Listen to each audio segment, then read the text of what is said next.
اعوذ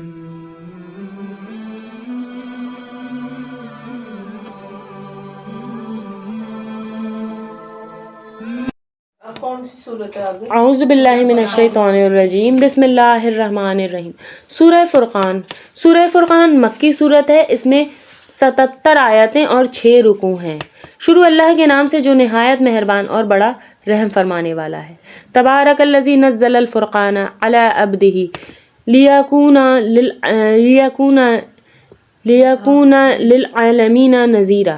بہت بابرکت ہے وہ اللہ جس نے اپنے بندے پر فرقان اتارا، یعنی کہ قرآن، تاکہ وہ تمام لوگوں کے لیے آگاہ کرنے والا بن جائے، یعنی کہ جو جہنم میں جانے والے کام کر رہے ہیں ان کو بھی ڈرائے، اور جو اچھے کام کر رہے ہیں جنت والے ان کو بھی خوشخبری دے۔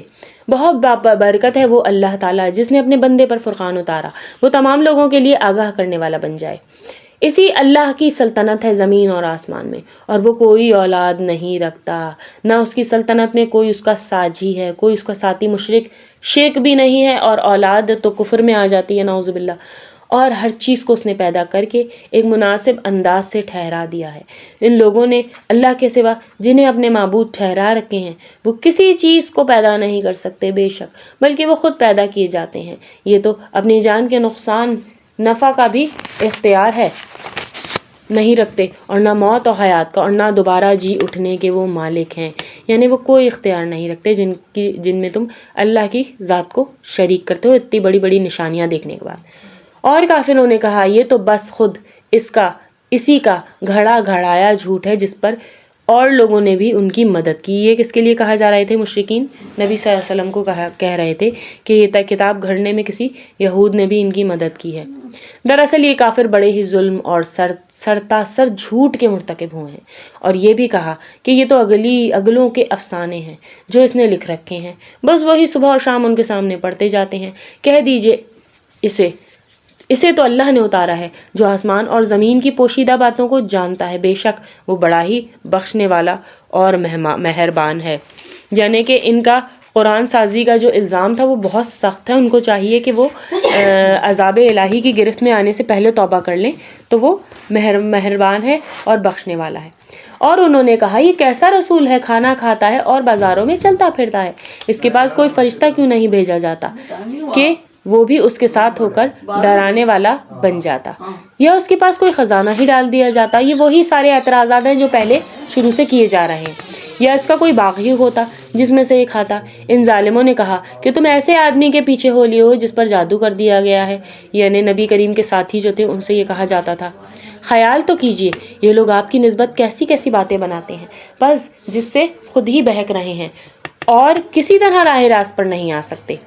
اللہ تو ایسا بابرکت ہے کہ اگر چاہے تو آپ کو بہت سے ایسے باغات عنایت فرما دے جو ان کے کہے ہوئے باغ سے بہت بہتر ہوں، یعنی اللہ چاہتا تو دے سکتا تھا، لیکن آپ صلی اللہ علیہ وسلم نے اپنے لیے خود مسکینی پسند فرمائی تھی، جن کے نیچے لہریں مار رہی ہوں، اور آپ کو بہت سے پختہ محل بھی دے سکتا تھا، یعنی اللہ چاہتا تو کر سکتا تھا، لیکن ان کو یہ دکھانا تھا کہ رسول جو ہے وہ کس طرح کی زندگی گزار رہے ہیں اللہ سے صابر ہو کر۔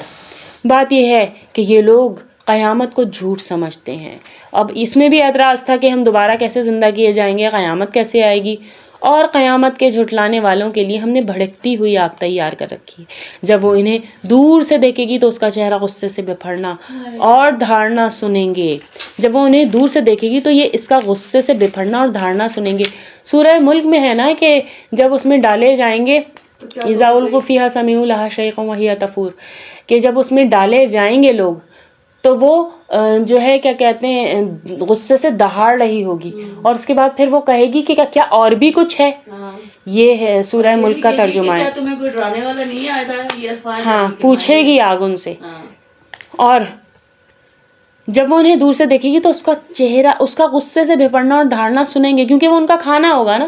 ایک بھوکا جب اپنے کھانے کو دیکھتا ہے تو کس طرح اس کی طرف لپکتا ہے، اور آیت نمبر 12 سے ہیں، ہم دوبارہ سے اس میں شروع کر رہے ہیں کہ وہ اللہ نے جھٹلانے والوں کے لیے، قیامت کو جھٹلانے والوں کے لیے آگ تیار کر رکھی ہے، جب وہ انہیں دور سے دیکھے گی تو یہ اس کا غصے سے بپھرنا اور دھاڑنا سنیں گے، جب یہ جہنم کے تنگ جگہ میں مشقیں کس کر پھینک دیے جائیں گے تو وہاں موت کے لیے پکاریں گے، ان سے کہا جائے گا آج ایک ہی موت کو نہ پکارو بلکہ بہت سی موت کو پکارو، کیونکہ موت تو بار بار آئے گی نا۔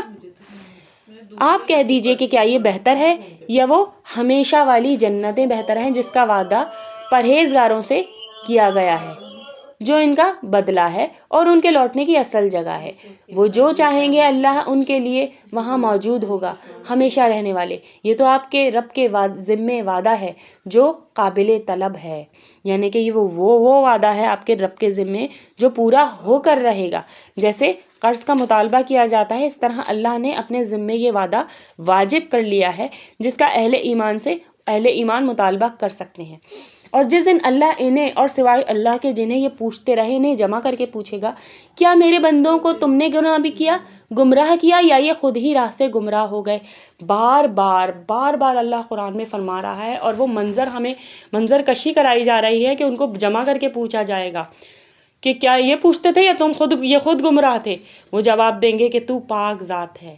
بہت سارے اولیاء اللہ وہ تو اپنا کام کر کے گئے، ہمیشہ بار بار ذکر آتا ہے، وہ کیا کہیں گے کہ اے رب ہم تو خود آپ کی عبادت کرتے تھے، خود ہمیں ہی یہ زیبا نہ تھا کہ آپ کے سوا کسی اور کو کارساز بناتے۔